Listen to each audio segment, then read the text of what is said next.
Hi, so I'm going to do a quick implementation of an infinite scroll and show you how to do it for yourself using JavaScript. I've got a little demo working over here, and it's using this amazing little service called PlaceKitten. All the images are being loaded from that library, and as soon as I scroll down to the end of the page, you'll notice that new images keep getting populated into the DOM, and this is basically what we're going to be implementing in this tutorial. Before I begin, I just wanted to show you the gulp file and show you that there's nothing fancy going on in here. The only thing we're doing here is copying over the files from the source folder into the distribution folder, and browser sync basically launches a server from the distribution folder and serves the files, and then gulp watches over the files, sees if I make any changes in the source folder. It just copies them over to the distribution folder and then tells browser sync to reload the page. So we're not doing any minification, we're not doing any auto prefixing or anything like that. We're just doing some simple copying and reloading. And that basically serves the purpose of this gulp file at the moment. So I'm just gonna launch gulp, and like I said, it's gonna launch the file into the browser for me, and then we can start doing our development. So the first thing I'm going to do is change the title over here just to check if the reload is working fine. So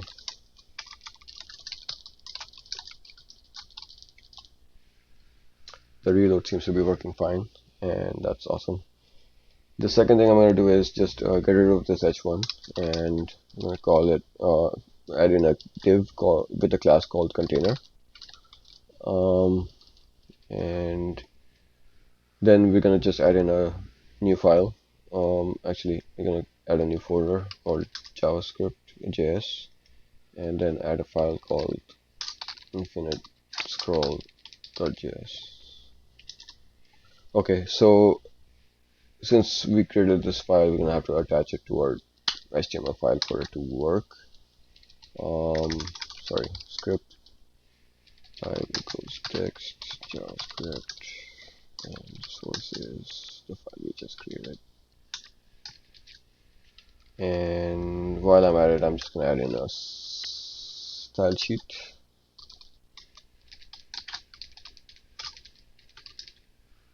And the source is going to be,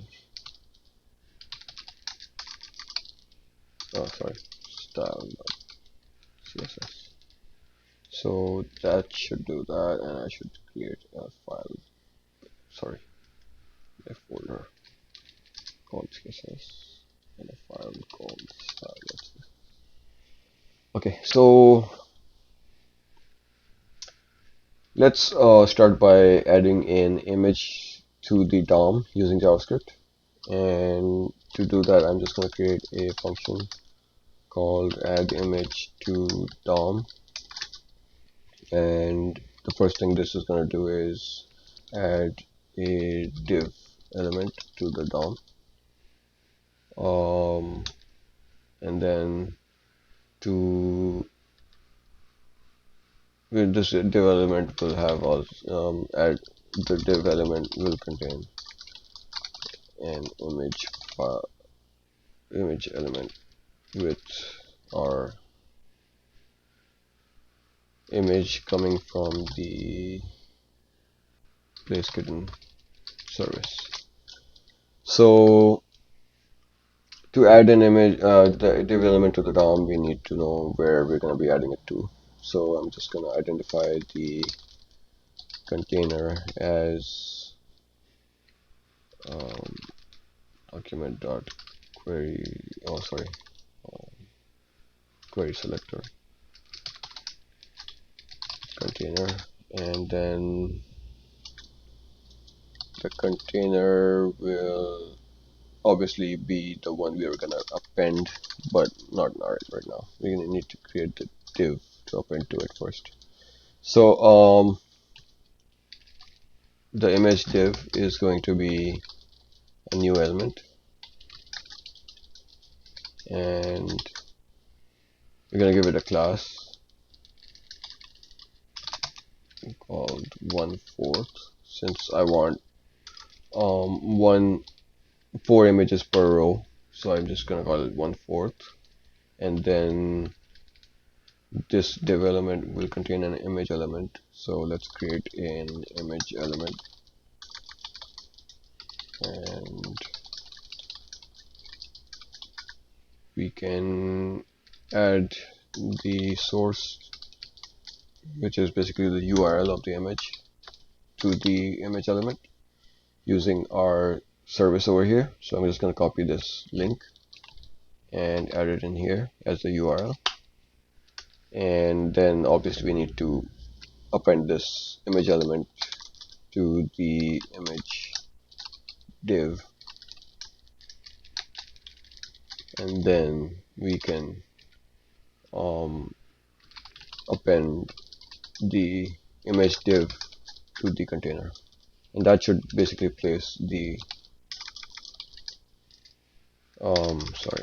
the image to the DOM. So that does place the image to the DOM, and once this is done, we can move on to the next step of having 4 images per row. So to do that, we could use styling, and the first thing I'm going to do is basically put a max width on the container, and then center the container element,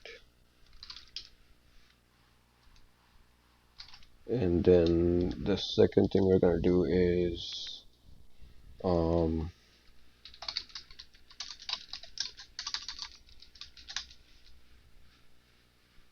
the 1/4 part.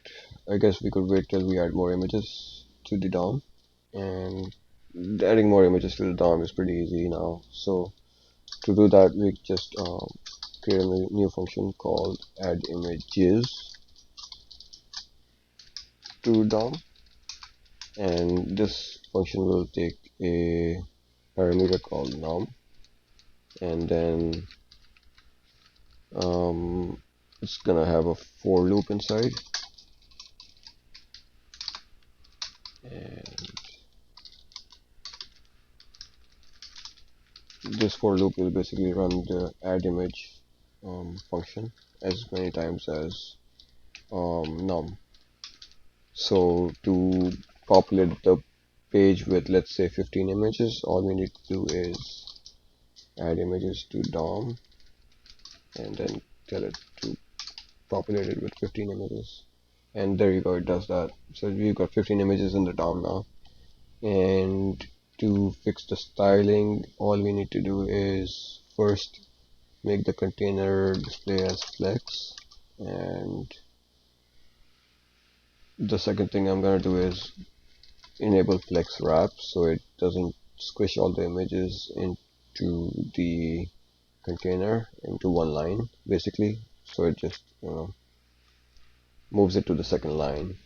If I didn't do this, it would probably squish, or yeah, just continue it. So that's what the wrap is doing. And in the 1/4, all we need to do is add a width with the calc function, and I just need 25% minus 40px because I'm gonna add a margin of maybe 20px. Perfect. And that's pretty much it. So we have 4 images in a row, and we are populating our DOM with 15 images right now. So the next step is to figure out if the user is scrolling to the end of the page, and if they are, then add more images to the DOM. So this is basically the tricky part. To do this, first of all, what we need to do is add an event listener to the window in this instance, and we're going to listen for the scroll event, and then at this point, what we need to do is look for a certain few things, and I'm going to introduce you to a few things. If you look at the console log and put out an element called window.scrollY, and then I go into the console over here and place it down here instead so I can scroll. You'll see that whenever I scroll, it tells me the point at where the scroll is or where we are in the DOM. So to know what the window scroll Y is, we could go to the MDN and look at the description. The scroll Y is basically the read-only property of the window, and it returns the number of pixels that the document is currently scrolled vertically. So as I scroll down, it's just going to show me how much I've scrolled down, and that basically does not give us the total amount of the document itself, the scrollable amount of the document, but it tells us, hey, we've scrolled down 348 pixels. So that's one part of the puzzle. That's 348 pixels that we've scrolled down. But um, other than that, what we need is the window.innerHeight. The inner height is basically the height of the oh, alright, go ahead. A bad key there. Anyway, so the inner height is basically the height in pixels of the browser window viewport, including if we entered the horizontal scroll bar. We don't have one over here in our instance, but it's basically giving you the height of the screen you're seeing right now. So if I put that in here and hit save, the next time I scroll, it's just gonna give us the whole height of the window we're seeing right now, and you can see that the height over here is defined as 10828 as well, so that confirms that we're looking at the height of the open um, viewport. So if I decrease this, it should decrease on this end as well. See? So right now we have the height of the viewport, and we also have the height of the amount of the page we have scrolled down or up and where we are at the scroll. So if we took both of these and added them together, we'd have the um, current scroll value.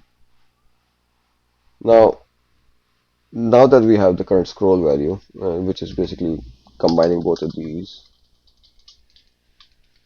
what we need is to identify the value of the height of the actual document to make sure that, you know, to identify that we're getting near it, and then compare it to this amount over here. So this value over here, in fact.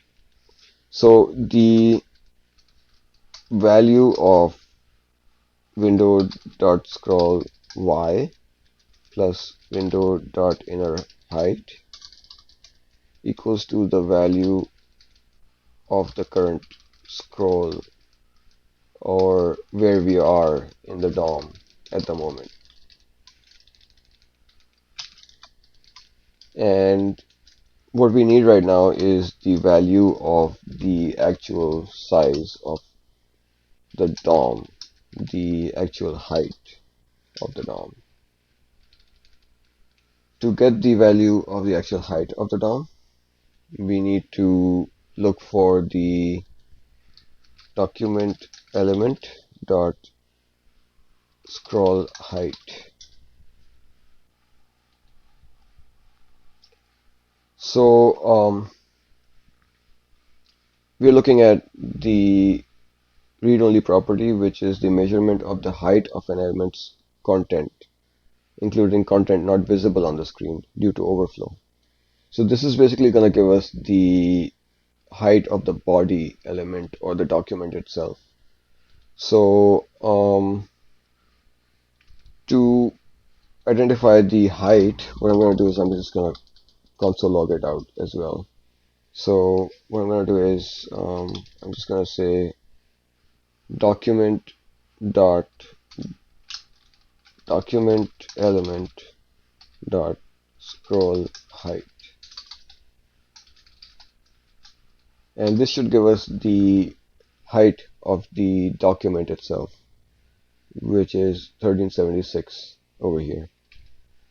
Now if I also console logged out the Windows scroll Y and the value of both of these combined together,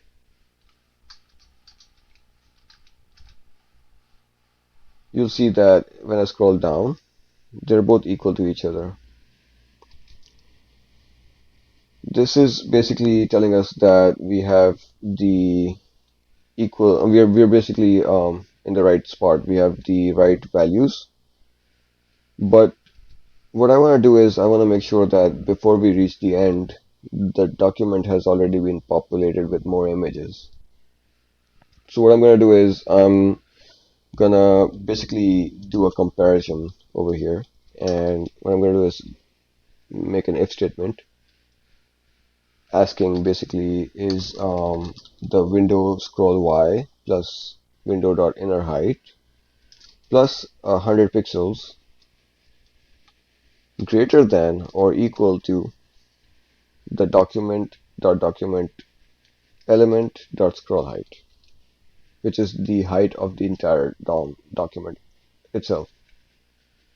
If this is the case, all I'm trying to do is populate the DOM with more images. So I just copied this and add it down here, and then we can get rid of all this stuff. So once this is done, I save it, and then when I go back to the page and I scroll down, you'll notice that there's infinite images here, and it just keeps scrolling down and down and down and down and down, which is basically what an infinite scroll is. So